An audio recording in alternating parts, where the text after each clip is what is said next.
une jeune femme a découvert le journal intime de son père écrit 33 ans auparavant. L'histoire qu'elle y a lue l'a incité à changer la vie d'un jeune garçon qui souffrait énormément. Grandir sans mère a laissé un grand vide dans la vie de Mélissa Justin, même si elle a été élevée par un père dévoué et adorable. En grandissant, Mélissa s'est trouvée déterminée à aider les enfants et à les éduquer. Naturellement, elle est devenue enseignante dans une école primaire. Son père, très fier, a applaudi sa décision et l'a toujours encouragée. Puis, alors que Mélissa avait 35 ans, son père est décédé. Cette disparition a jeté une lumière sur le passé de l'homme, qui allait transformer la relation que la jeune femme avait avec les enfants. Le père de Mélissa est mort d'une crise cardiaque à l'âge de 70 ans. Il la laissait ainsi seule au monde, après la mort de sa mère, alors qu'elle n'avait que 3 ans. Mélissa était si jeune à l'époque, qu'elle ne se souvenait même plus de sa mère, Léane. Puis, lorsqu'elle était adolescente, ses grands-parents sont décédés, et comme sa mère et son père étaient enfants uniques, elle n'avait pas d'oncle, pas de tante, ni de cousin. Tous les souvenirs qu'elle avait de sa mère lui avaient été relayés par son père, les amis de son père et de sa mère, ou des photos. Léane avait été l'amour de la vie du père de Mélissa et il n'avait jamais regardé une autre femme. Mélissa et son père étaient très proches. Cependant, le moment était venu pour elle de continuer sa route sans lui.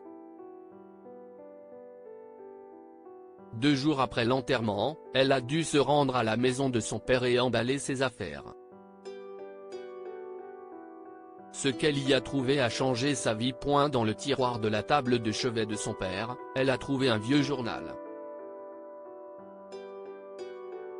Elle l'ouvrit et vit qu'il avait commencé à y écrire quelques semaines avant la mort de sa mère. Elle a feuilleté les souvenirs que son père avait d'elle, alors qu'elle n'avait que 2 ans, et son projet d'amener Léane pour une escapade romantique. Mélissa va rester avec maman. Je veux passer du temps avec Léane, rien que tous les deux, comme avant. Mélissa a levé les yeux du journal intime un moment. Son père avait voulu s'éloigner d'elle? Puis elle a continué à lire. Les médecins m'ont dit qu'il n'y avait aucun espoir, mais je ne veux pas que Léane le sache.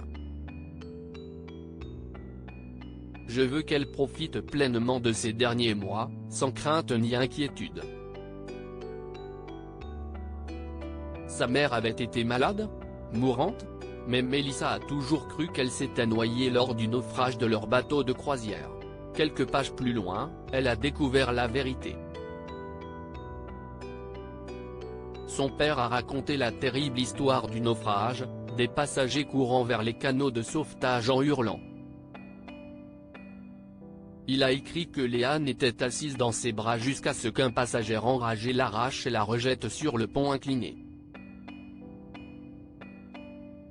Il avait crié et s'était débattu, essayant d'atteindre sa femme, de changer de place avec elle, mais Léane s'était accrochée à la rambarde du bateau et avait souri. « Mon amour, a-t-elle dit, notre bébé a besoin de toi, et nous savons tous deux que je vis en sursis. Prends soin de notre Mélissa, aime-la pour moi. » Le père de Mélissa a ensuite révélé que pendant les 33 dernières années, il a vécu avec la culpabilité de la mort de sa femme, s'accrochant à la vie uniquement pour s'assurer que leur fille grandisse en bonne santé et heureuse.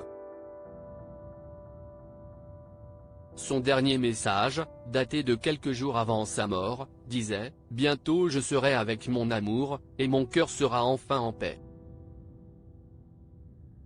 Mélissa a fermé le journal intime, des larmes coulant sur ses joues. 1 an plus tard, Mélissa a raconté cette histoire à l'une de ses classes et leur a demandé d'imaginer ce qu'aurait dit la femme restée sur le bateau en train de couler, et les enfants ont crié leurs idées, toutes plus insolites les unes que les autres. j'aurais dû divorcer. C'est crié l'un d'entre eux. Je te déteste, criait un autre. Tu vas brûler en enfer. Mais Mélissa a remarqué qu'un petit garçon au fond de la classe était calme et avait les larmes aux yeux. Elle s'est approchée de lui et lui a demandé, « Freddy, qu'est-ce ce que tu en penses? Qu'est-ce ce que la mère a dit ?» Freddy a levé les yeux vers elle et dit doucement, « Je pense qu'elle a dit occupe-toi du bébé, parce que si est ce que ma mère a dit à mon père quand elle est morte l'année dernière. » Mélissa a mis ses bras autour de Freddy et ils ont tous deux pleuré leur mère. Mélissa a ensuite dit à la classe que Freddy avait raison. Les mères et les pères font passer le bien-être de leurs enfants avant le leur, si est à être parent, et un jour vous aussi vous serez parent.